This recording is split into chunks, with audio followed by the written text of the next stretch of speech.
नमस्कार।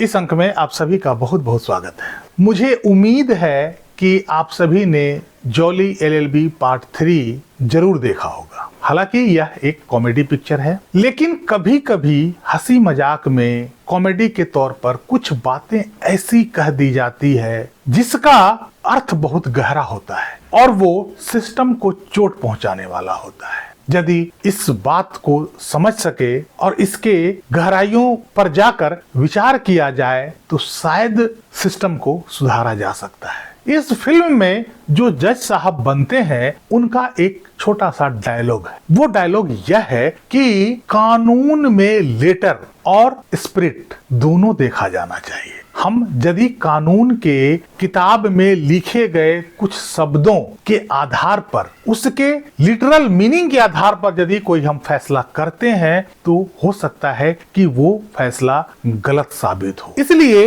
उस शब्द के पीछे छुपे हुए स्पिरिट को अवश्य देखा जाना चाहिए और जब आप उस स्पिरिट को देखते हैं तब आप सही निर्णय पर पहुंच सकते हैं। और मेरे हिसाब से ठीक यही गलती 1 सितंबर 2025 को सुप्रीम कोर्ट के आदेश में हुआ है। सुप्रीम कोर्ट ने उस आदेश को देते वक्त यही गलती करी है कि उन्होंने कानून के शाब्दिक अर्थ को पकड़ लिया, लेकिन कानून के पीछे छुपे स्पिरिट को नहीं भांप पाए, नहीं समझ पाए। और जब तक किसी भी कानून के स्पिरिट को नहीं समझा जाएगा तब तक सही निर्णय नहीं आ सकता है। हालांकि वो आदेश बहुत जल्दी में लिखा गया था जिस पर पूरी तरीके से बहस ही नहीं हो पाई थी। आप यदि उस आदेश को पढ़ेंगे तो वो आदेश पूरे आरटीई एक्ट पर आधारित बिल्कुल नहीं है।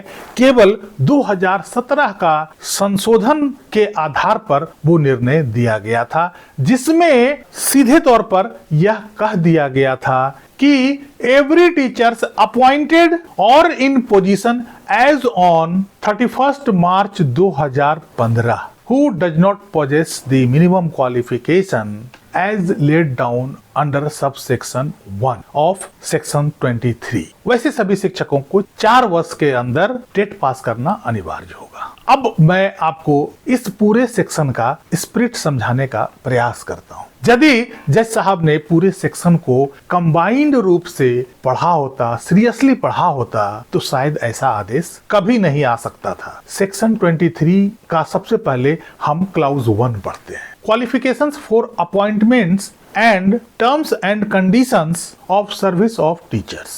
इस सेक्शन में क्लियरली यह कहा गया है कि any person possessing such minimum qualification as laid down by the academic authority authorized by central government by notification shall be eligible for appointment of a teacher। अब इस सेक्शन में क्या मिनिमम क्वालिफिकेशन होना चाहिए, यह पूरा भार एनसीटीई को दे दिया गया था। अर्थात सेंट्रल गवर्नमेंट ने एनसीटीई को सारा भार दे दिया और इस आधार पर एनसीटीई जो 23 अगस्त 2010 का नोटिफिकेशन निकाला है, तो क्या उस नोटिफिकेशन को हम इस एक्ट का पार्ट नहीं मानेंगे? सेक्शन 1 में यही कहा गया है कि जो एनसीटीई डिसाइड करेगी वही शिक्षकों के लिए मिनिमम क्वालिफिकेशन होगा, जो सभी शिक्षकों के लिए जरूरी होगा। ऐसे में एनसीटीई को पूरा पावर है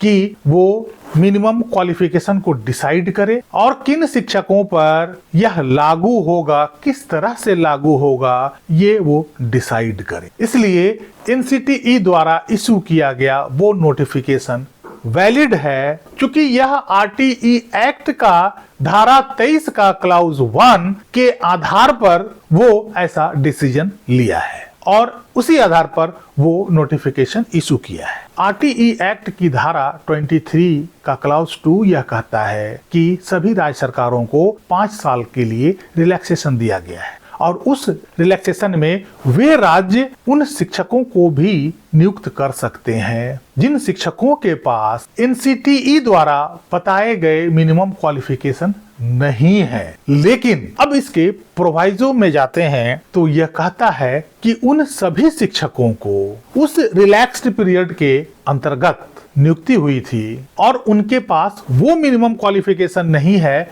जो एनसीटीई द्वारा बताया गया है, तो उन्हें 5 साल के अंदर वो मिनिमम क्वालिफिकेशन को पाना होगा, अर्थात वो मिनिमम क्वालिफिकेशन को पास करना होगा। अब हम उस प्रोवाइजो पर जाते हैं जो 2017 में अमेंडमेंट के थ्रू लाया गया है। इसमें यही कहता है कि every teacher appointed or in position as on 31 March 2015 who does not possess minimum qualification as laid down under subsection 1 of section 23 of the RTE Act shall acquire such minimum qualification within a period of 4 years। यदि इसका हम literal meaning को draw करते हैं तो सीधा सीधी यही होता है कि all teachers appointed or in position as on 31 March 2015। तो यही लगता है कि सभी शिक्षकों को जो 31 मार्च 2015 तक शिक्षक के रूप में सेवारत हैं उन सभी को टेट पास करना होगा। लेकिन यदि हम इसके स्पिरिट में जाते हैं तो क्या सेक्शन 2023 का क्लाउज 1, क्लाउज 2, उसका प्रोवाइजो फर्स्ट, कहीं ऐसा लगता है कि इस एक्ट में ऐसी कोई भावना है जो इस मिनिमम क्वालिफिकेशन को पाने की जिम्मेदारी सभी शिक्षकों पर लादा गया हो? इस अमेंडमेंट में आगे यह कहा गया है कि minimum qualification as laid down under subsection 1, अर्थात 23 का सब सेक्शन 1 हम देखते हैं तो उसमें जो मिनिमम क्वालिफिकेशन के लिए ऑथराइज किया गया है वो एनसीटी को ऑथराइज किया गया है, और एनसीटी जिस मिनिमम क्वालिफिकेशन की बात करता है वो 23 अगस्त 2010 के नोटिफिकेशन में है। यदि इसे पूरे समग्र रूप से आप देखेंगे तो आपको इस कानून का स्पिरिट पता चलेगा। इसके अलावा यदि इसमें थोड़ा सा भी कोई कंफ्यूजन लग रहा है तो हर एक्ट के पीछे उस एक्ट का कुछ रूल बना होता है। जब आप उस रूल में पार्ट 6 को देखेंगे जो इसके बारे में क्लैरिफिकेशन करता है तो उस पार्ट का रूल 17, 18 और 19 यह क्लियर कर देता है कि यह मिनिमम क्वालिफिकेशन उन शिक्षकों के लिए नहीं है जिनकी नियुक्ति आरटीई एक्ट लागू होने से पहले हुई थी। यदि कभी किसी कानून में यहां से भी क्लैरिटी नहीं मिलती है, वैसी स्थिति में इस कानून के प्रिएम्बल को और पार्लियामेंट में इस कानून पर हुई चर्चा को भी देखने का प्रावधान है कि आखिर संसद ने यह कानून जो बनाया है उसका स्पिरिट क्या है, उसके पीछे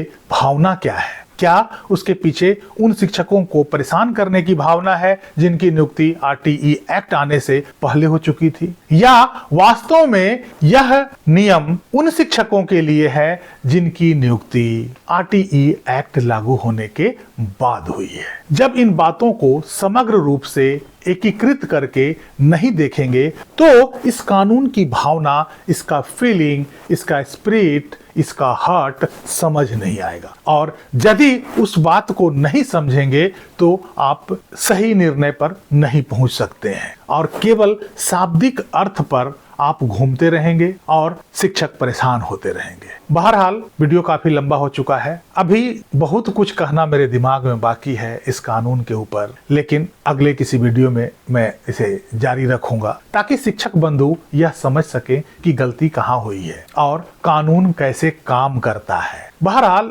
इस पूरे डिस्कशन का नट से यही है कि कानून को कभी भी शाब्दिक अर्थ से ही समझने का प्रयास नहीं कर सकते हैं जब तक उस कानून का स्पिरिट को, उसकी भावना को नहीं समझेंगे, तब तक आप सही निर्णय नहीं ले सकते हैं। इस अंक में यहीं तक। कैसी लगी जानकारी कमेंट करके जरूर बताइएगा। वीडियो बनाने में और तथ्यों को ढूंढने में काफी समय लगता है, मैं अतिरिक्त समय निकालकर इसे तैयार करता हूं, लेकिन मुझे ऐसा महसूस होता है कि मेरे इस मेहनत को बहुत सारे शिक्षकगण हों या कोई दर्शक हों, व्यूअर हों, वो उतना तवज्जो नहीं देते हैं और इसी कारण से मेरे इस चैनल पर सब्सक्राइबर अभी भी 10,000 तक भी नहीं पहुंचा है। कल एक मोहतरमा का कमेंट भी आया था कि सर आप इतना अच्छा वीडियो बनाते हैं और इतनी अच्छी बात बताते हैं, इतना मेहनत करते हैं, फिर भी